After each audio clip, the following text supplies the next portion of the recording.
اللهم صل على محمد وآل محمد وعجل فرجهم. استغفر الله الذي لا اله الا هو الحي القيوم الرحمن الرحيم جلال والاکرام واتوب الیہ.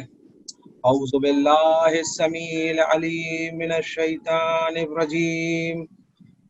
بسم اللہ الرحمن الرحیم.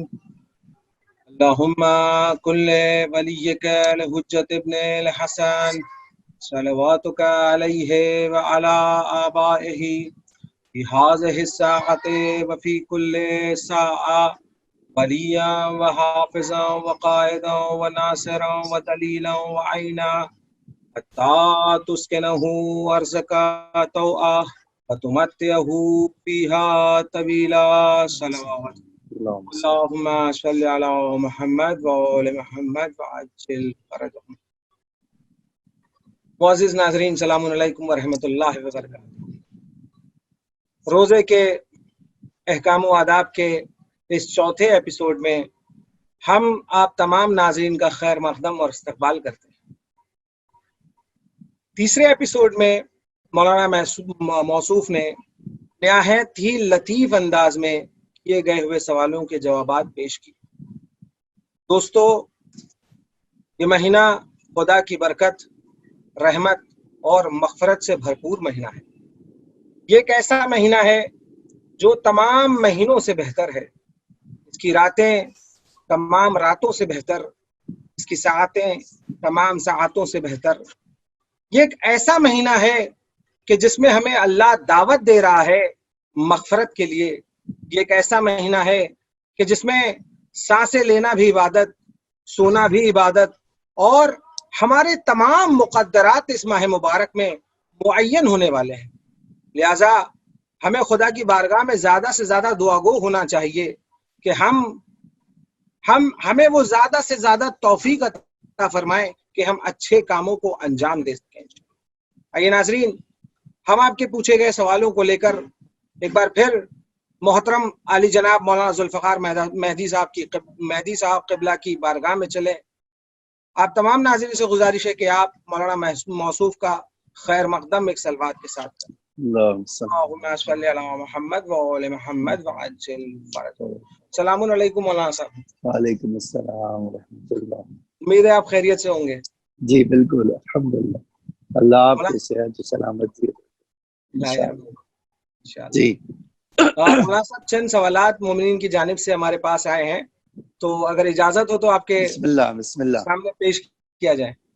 جی بسم مولانا، اللہ. پہلا سوال جو مومنین کی طرف سے آیا ہے کہ اگر کوئی شخص کسی آدمی کو رمضان میں کھانا کھلائے جو روزہ نہیں ہے یا روزہ اس نے توڑ دیا ہے، تو اس شخص کو کھانا کھلانا جائز ہے یا نہیں؟ اعوذ باللہ من الشیطان الرجیم. بسم اللہ الرحمن الرحیم. الحمدللہ الذی کفا وسلام علی عبادہ الذین اصطفی محمد وآلہ الطاہرین لا سیما الامام المبین بقیۃ اللہ فی الارض الحجۃ الثانی عشر الامام المہدی المنتظر صلوات اللہ وسلامہ علیہ. دیکھیے، سوال خالی یہ ہے کہ اگر آپ کا کھانا کھلانا اس وقت گناہ کا سبب ہوگا جب آپ کے اس کھانا کھلانے سے وہ روزہ نہ رکھے. لیکن اگر کوئی آدمی بہت سارے عذر رکھتا ہو، مثلا بیمار ہے، آپ کے گھر میں مسافر ہے، یا مثلا کسی اور عذر شرعی کے بنا پر اسے روزہ نہیں رکھا، ٹھیک ہے، جی تو کھانا کھلانا تو ثواب کیسے ہوگا؟ یہ اسی وقت جو ہے کھانا کھلانا ممنوع ہوگا اور بینڈ ہوگا جب آپ کے اس کھانا کھلانے سے وہ روزہ رکھنا ہی چھوڑ دے، مثال کے طور جبکہ اس کے اوپر روزہ واجب ہو. یا دیکھیے، اس وقت جو ہے آپ کے لیے یہ ہوگا کہ آپ کا یہ کھانا کھلانا اس کے لیے موٹیویشن بن رہا ہو، جی تشویق کا سبب ہو رہا ہو کہ وہ روزہ نہ رکھے. لیکن نہ آپ کے کھانا کھلانے سے تو روزہ توڑ رہا ہے، نہ ہی آپ کے کھانے سے وہ جو ہے کھلانے سے روزہ رکھنے اور نہ رکھنے پر اس کے اوپر کوئی فرق پڑے گا، نہ ہی مثال کے طور پر وہ جو ہے بہانہ بنا کر آپ کے کھانے کو جو ہے روزہ توڑ رہا ہے۔ تو اس صورت میں کھانا کھلانے میں ثواب کا سبب ہے، اس میں جو ہے منع نہیں ہو سکتا ہے۔ اسی لیے فرمایا یہ جو قرآن کی آیت ہے لا تعاونوا علی الاثم والعدوان، کہ ظلم کے اوپر گناہ کے اوپر ایک دوسرے کی مدد نہ کرو، وتعاونوا علی البر والتقوی۔ تو یہ تعاون والے بر و تقوی سے نکل کر علی الاثم والعدوان کب جائے ہوگا؟ جب آپ کا یہ کھانا سبب بن رہا ہو روزہ چھوڑنے، لیکن آپ کے کھانا کھلانے یا نہ کھلانے سے کوئی فرق نہیں پڑتا ہو تو وہ یہ جو ہے تعاون علی البر والتقوی ہی رہے گا، پھر وہ اس طرف نہیں جائے گا کہ یہ گناہ پہ مدد کہلائے گی اور گناہ پہ مدد حرام ہے، اور اس صورت میں روزہ جو ہے مثلا میرا کھانا کھلانا حرام ہو جائے۔ یہ اسی وقت ہو سکتا ہے، اس کے بغیر نہیں ہو سکتا۔ تو جنرلی جو ہے کھانا کھلانا ایک ایسا آدمی جو روزہ نہیں رکھے ہوئے کسی بھی عذر کی بنا پر کوئی جو ہے اس میں ممانعت نہیں پائی جاتی۔ جی بہت بہت شکریہ مولانا صاحب اس کی وضاحت کرنے کے لیے۔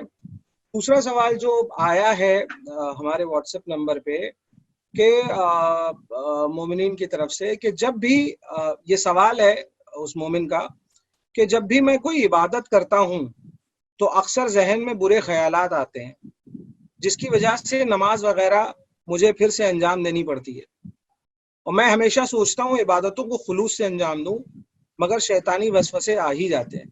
اس حوالے سے اس کی اگر تھوڑی سی آپ وضاحت کر دیں کس طریقے سے اس سے بچا جا سکتا ہے تو بہت بہتر ہوگا۔ دیکھیے یہ جو مسئلہ ہے نا، آپ اللہ نے اس کے بہت سارے راہ حل ہے۔ ایک تو جو ہے پہلی بات یہ جان لیجیے اور اچھی طرح سمجھ لیجیے کہ آپ اگر مسلسل کوشش کرتے رہے دھیان رکھنے کا، آپ کا دھیان بنتے نہ پائے، آپ کامیاب ہو جائیں گے اور آپ کا دھیان لگنے لگے۔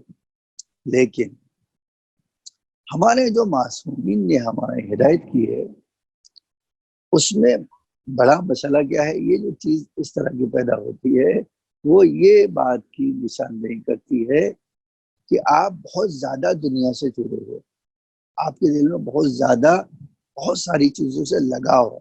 میں جو ہے تھوڑے سے جو ہے اگر بے تکلفی سے کہہ دوں تو آپ جو ہے عاشق ہے، اور جو جس چیز کا عاشق رہتا ہے وہ جو ہے اسی چیز میں جو ہے مشغول رہتا ہے۔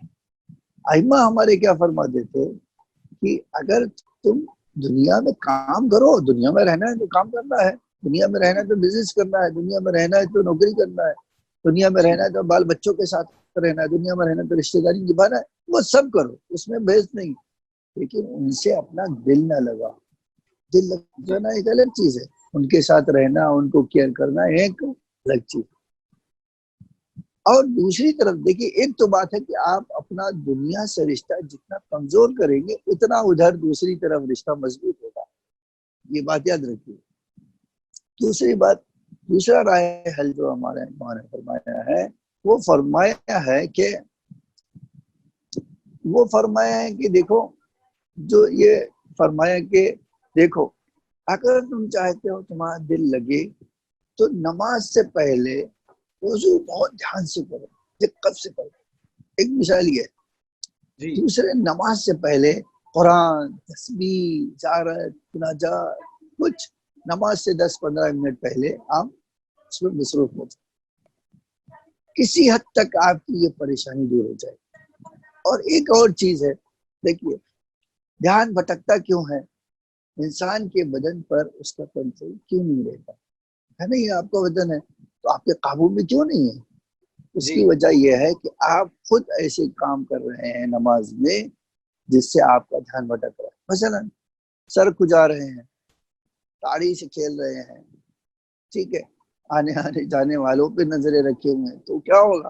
یہ تو ساری چیزیں دھیان بھٹکانے والی ہیں۔ اگر آپ سیدھے جو اماموں نے ریکمنڈ کیا ہے ہمارے بتائے آداب نماز میں، آپ سیدھے کھڑے ہو اور اپنا ہاتھ ران کے اوپر رکھیے، ٹھیک ہے۔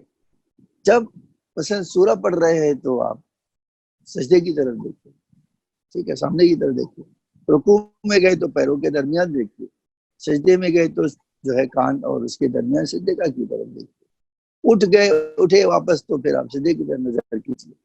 تو یہ جو ہے جو آداب میں نماز میں بتایا گیا ہے کہ آپ کی نگاہیں کہاں ہوں، آپ کا ہاتھ کہاں ہو، تو ایک ہی ایسا عمل پوری نماز میں ہے جس کو حرکت میں انجام دینے کو الاؤڈ ہے، اجازت دی گئی، بقیہ آپ کو حق ہی نہیں ہے کہ آپ حرکت کریں۔ اسی لیے آپ دیکھیں آقا سستانی کے فتوے میں آپ جا کے پڑھیے اللہ اکبر کہو تو شرط کیا ہے؟ آپ کا پورا بدن پرسکون ہے۔ نیت کے بعد جب اللہ اکبر کہا تو آپ پرسکون کھڑے ہو، حرکت نہ ہو آپ کے لیے۔ آپ اسی طرح سورہ پڑھ رہے ہو تو سکون کے ساتھ پڑھ رہے ہو، وقار کے ساتھ پڑھ رہے ہو۔ سجدے میں گئے تو ہلتے جلتے نہیں جانا، سجدے میں جب چلے گئے تو جب تک آپ پرسکون طور سے جھک نہ جائیں اس وقت تک ذکر نہ کریں۔ پھر آپ جب بیٹھ گئے تو جب تک سکون سے بیٹھ نہ جائیں اس وقت تک آگے نہ بڑھیں۔ تو یہ جو سکون سکون سکون ہر جگہ کہہ رہے ہیں، اس کا مطلب کیا ہے؟ اس کا مطلب یہ ہے کہ آپ کے بدن پر آپ کا کنٹرول ہو، اور یقین جانیں جب بدن پہ کنٹرول ہوگا تو آپ کیا ہوگا؟ یہ ہوگا کہ آپ کا دھیان ادھر ادھر نہیں جائے گا۔ آپ آزما کے دیکھ لیجیے۔ پھر ایک چیز اور، ہم جب یہ کہتے ہیں کہ اذا قرأت القرآن فاستعذ باللہ، جب قرآن پڑھنا چاہو تو اللہ کا استعاذہ کرو، تو سورہ حمد پڑھنے سے پہلے آپ کو استعاذہ کر لینا چاہیے، اعوذ باللہ من الشیطان الرجیم بسم اللہ الرحمن الرحیم کر کے شروع کیجیے۔ لیکن یہ پناہ جو ہے، یہ جو اللہ سے مدد مانگ رہے ہیں، وہ خالی دکھاوے کے لیے نہ ہو، واقعاً اللہ سے آپ پناہ مانگیں۔ یاد رکھیے کہ اللہ کی مدد کے بغیر کوئی عبادت نہیں کر سکتا۔ اللہ کی مدد ہوگی تو حضور قلب پیدا ہو جائے گا۔ دوسری بات یہ ہے کہ اللہ کی عظمتیں آپ کے وجود کی گہرائیوں میں پائی جاتی ہے۔ تو اگر یہ وجود کی گہرائیوں میں عظمت پائی جاتی ہے تو آپ ایک حدیث سنائی دیتا ہوں، دیکھیے بہت، ایک آدمی نماز جو ہے بالکل اسی طرح سے پڑھ رہا تھا جیسے کوا چوچ مارتا ہے فٹافٹ، ٹھیک ہے۔ اب اللہ کے رسول نے اس کو دیکھا تو ایک جملہ فرمایا کہ اگر اس کے دل میں خدا کی معرفت ہوتی تو اس کے اعضاء و جوارے اس کو فالو کرتے تھے، واہ، پھر اس طرح کی نماز وہ نہیں پڑھ سکتا تھا۔ تو ایک چیز کیا ہے، آپ نماز میں اضافہ کیجیے، آپ کی معلومات میں اضافہ کیجیے، اللہ کی عظمت میں اضافہ کیجیے۔ یہ تک یہ پریشانی آپ جان لیجئے خالی جس سے پوچھا ہے اس کی نہیں ہے، اس نے دیانتداری سے پوچھ لیا ہے، ورنہ یہ اکثر لوگوں کی پریشانی ہے کہ نماز میں ان کا دھیان نہیں رہتا۔ سبب کیا ہے؟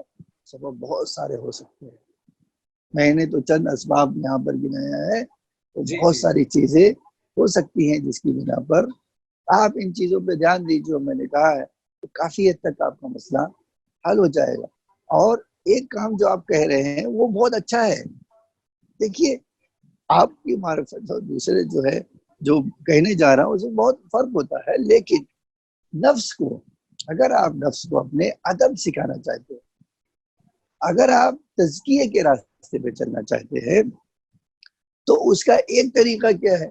ٹھیک ہے ایک بار دھیان سے نہیں پڑھ سکا دوسری بار پڑھیں گے، دوسری بار نہیں پڑھ سکے تیسری بار پڑھیں گے۔ اگر آپ کا نفس اس بات کو جان جائے گا کہ یہ آدمی چھوڑنے والا نہیں ہے نماز، اور گھنٹے بھر 2 گھنٹے تک مجھے کھڑا رکھے گا، آپ یقین جانے بہت حد تک آپ کا نفس جو ہے جو سرکشی کر رہا ہے وہ آپ کے قابو میں آ جائے۔ اسی لیے میں نے ایک جگہ پڑھا کہ آقا شیخ اعظم انصاری جو ہے نماز جماعت پڑھاتے تھے حرم امام امیر المومنین صلی اللہ علیہ وسلم، وہاں سے جماعت پڑھ کے آئے تو پھر نماز میں کھڑے ہو، تو بیوی نے ایک دن کہا ان سے کہ آپ کیسے شکی آدمی ہو کہ اتنے سارے لوگوں کی نماز خراب کر کے آتے ہو گھر میں پھر سے نماز پڑھ رہے ہو؟ تو انہوں نے کہا نہیں ایسا نہیں ہے، مجھے اپنی نماز میں بالکل شک نہیں، تو پھر پڑھ کیوں رہے ہو؟ کہتے دل نہیں بھرا۔ اور ان کی بیوی کہتی تھی کہ وہ ظہر کی نماز 2 گھنٹے میں پڑھتے تھے، 8 رکعت نماز 2 گھنٹے لگ جاتے، کیوں؟ اتنا حضور قلب ان کو تھا۔ کیوں؟ لیکن ایسے تھا، لیکن نفس پہ کنٹرول جب ہوگا تو حضور قلب پیدا ہوگا۔ تو یہ ایک بہت بڑی بیماری ہے جو عام بلا ہے، سبھی تقریباً اس میں مبتلا ہے، کوئی کم کوئی زیادہ، اور ان چیزوں پہ دھیان دینے سے وہ ختم ہو سکتی ہے۔ جی شکریہ مولانا صاحب، آپ کا بہت بہت بہت زیادہ شکریہ ادا کرتے ہیں آپ کا۔ اور ناظرین، آپ نے دیکھا کہ ہمیں ابتدائی مرحلے میں جب ہم وضو کر رہے ہوں تبھی ہم کو بہت زیادہ متوجہ ہونا چاہیے، اور جب نماز سے پہلے ہمیں چاہیے کہ ہم تھوڑا تلاوت قرآن کو انجام دے سکیں اور پرسکون سے اپنے ہر عمل کو انجام دیں خدا کی معرفت کے ساتھ۔ اور اگر ہم لگاتار اس چیز کو ٹرین کرتے رہیں گے اپنی باڈی کو اور اپنے ذہن کو، تو یقیناً اس کے اندر بہت آسانی پیدا ہو جائیں گی اور ہم اپنے عمل کو بہترین طریقے سے انجام دے سکیں گے۔ شکریہ مولانا صاحب اس سوال کے جواب دینے کے لیے۔ مولانا صاحب، تیسرا سوال آپ کے سامنے ناظرین کا یہ ہے کہ غسل مسح میت اور روزہ کے حوالے سے یہ سوال آیا ہے، اس کے اوپر تھوڑی سی روشنی آپ ڈال دیجئے۔ دیکھیں، میت کو چھونے سے غسل واجب ہوتا ہے، اس میں نو ڈاؤٹ، جی لیکن کہیں وہ یہ مفترات صوم میں سے نہیں ہے، کہیں وہ روزہ توڑنے والی چیز نہیں ہے وہ۔ تو یہ جو سوال ہے کہ غسل میت اور جو ہے روزہ، اس میں کوئی اصلا لینا دینا ایک دوسرے کا نہیں۔ غسل میت اگر واجب ہو گیا تو آپ کو نماز پڑھنے کے لیے غسل کرنا ہوگا، بس اس کا اثر آپ کے روزے پہ ہوگا؟ جی نہیں، آپ کے روزے پہ اس کا اثر نہیں ہوگا۔ وہ جو ہے آپ کا روزہ اسی طرح باقی رہے گا جب تک کہ آپ روزہ توڑنے والی کوئی چیز نہ کریں۔ اس سے ہاں، میت کا احترام کرنا، میت کے ساتھ جڑے رہنا خود ایک ثواب کا سبب، جی تو وہ اس کو چھونے سے یا مثلا اس کی غسل دینے سے یا اس کے ساتھ رہنے سے وہ آپ کے روزے پہ کوئی فرق نہیں پڑتا ہے۔ وہ آپ کا روزہ بالکل اسی طرح باقی رہے گا جیسے آپ تھے۔ بس آپ کو جب عبادت کرنا ہے تو آپ کو کیا کرنا ہوگا؟ اس کے وقت آپ کو غسل کرنا پڑے گا، اس کے علاوہ کوئی مسئلہ نہیں ہے اس میں۔ شکریہ مولانا صاحب اس سوال کا جواب دینے کے لیے۔ آخری سوال جو مولانا صاحب آیا ہے ہماری طرف، وہ یہ ہے کہ خدا اور رسول سے جھوٹ منسوب کرنا روزے کی حالت میں، اس کے حوالے سے حکم کیا ہے شریعت دیکھیں، کا؟ یہ بھی بہت اچھا سوال ہے، خاص طور سے جب آپ کے پاس واٹس ایپ آ گیا ہو اور سوشل میڈیا آ گیا ہو۔ جی دیکھیے، اگر آپ جانتے ہیں کہ کوئی حدیث امام نے فرمایا ہے تو آپ کہہ سکتے ہیں کہ فلاں امام نے، یا آپ احتیاط کرنا چاہتے ہیں معصومین نے فرمایا، آپ کو نام نہیں یاد آ رہا ہے کہ بھائی کس نے فرمایا، تو آپ یہ کام کر سکتے ہیں کہ آپ کہہ دیں کہ بھائی یہ فلاں معصوم نے فرمایا۔ لیکن اگر آپ نہیں جانتے اور یہ کام کر رہے ہیں کہ جھوٹ کی نسبت امام معصوم کی طرف دے رہے ہیں، تو آپ یقین جان لیجئے یہ جو جھوٹ کی نسبت آپ امام معصوم کی طرف جان بوجھ کر دے رہے ہیں، اس سے آپ کا روزہ جاتا رہے گا، آپ کا روزہ اس وقت نہیں ہو سکتا ہے۔ ہاں، اس کی بہت صورتیں ہو سکتی ہیں۔ مثلا آپ نے کسی کی کتاب میں دیکھا تو آپ یہ کہہ سکتے ہیں کہ بھائی فلاں کتاب میں دیکھا ہے، تو سچائی اور جھوٹ کی ذمہ داری پھر آپ کی نہیں، جسے لکھا ہے اس کی ذمہ داری۔ اگر میں نے یہ کہہ دیا کہ فلاں کتاب میں یہ حدیث موجود ہے، اب وہ حدیث جھوٹی یا سچی وہ لکھنے والے کے ذمے میں چلی جائے گی، حوالہ آپ نے دے دیا، بات ختم۔ یا آپ جو ہے مثال کے طور پہ آپ کسی چیز کو نہیں جانتے ہیں اور آپ نے سنا ہے، آپ کہہ سکتے ہیں کہ بھائی میں نے سنا ہے، یہ نقل کیا گیا ہے کہ امام فرما رہے ہیں، تو بھی آپ نے۔ لیکن اگر آپ جو ہے ایسی نسبت دیں جس سے یہ کہا جائے کہ جھوٹا آدمی ہے، ٹھیک ہے، یا جو ہے آپ یقیناً جب آپ کہہ دیں یہ جھوٹ کی نسبت ہے، آپ کہہ دیں مولا کی طرف مولا نے یہ کہا ہے اپنی بات میں وزن پیدا کرنے کے لیے، جیسے ہی آپ کہیں گے ویسے ہی کیا کرے گا، چاہے توبہ کریں یا نہ کریں، آپ کی روزہ باطل ہو جائے۔ احتیاط واجب ہے کہ آپ کا روزہ باطل ہے۔ خوب، اور اسی طرح جو ہے دیکھیے، اماموں میں سے کسی ایک امام اللہ کی طرف، کسی بھی نبی کی طرف اگر آپ نے یہ نسبت دی ہے تو وہ کوئی مسئلہ، یقیناً آپ کا روزہ جان بوجھ کر کیا ہے، جھوٹی نسبت دی ہے تو آپ کا روزہ باطل ہے۔ اگر آپ نے انجامے میں دیا ہے، یعنی آپ کو پتہ نہیں تھا اور آپ نے اس طرح کی چیز کہی ہے کہ بھئی لوگ کہتے ہیں یا کتاب میں دیکھا ہے یا فلاں سے سنا ہے، تو اس کی ذمہ داری اس کے ساتھ چلی جاتی ہے اور آپ کا روزہ بچ جائے گا۔ جی مولانا صاحب، بہت بہت شکریہ اس کی وضاحت کرنے کے لیے، اور ہم اظہار تشکر کرتے ہیں تمام ناظرین کا جو ہمارے اس پروگرام کو لگاتار دیکھ رہے ہیں۔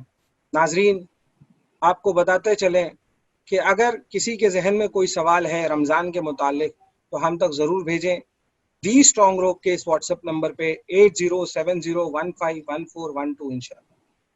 اور آخر میں ہم مولانا موصوف کے بہت بہت شکر گزار ہیں کہ وہ اپنا قیمتی وقت نکال کر ہمارے اس پروگرام میں لگاتار تمام سوالوں کے جوابات کو دیتے چلے آ رہے ہیں، جسے مومنین کے علم میں مزید اضافہ ہو رہا ہے۔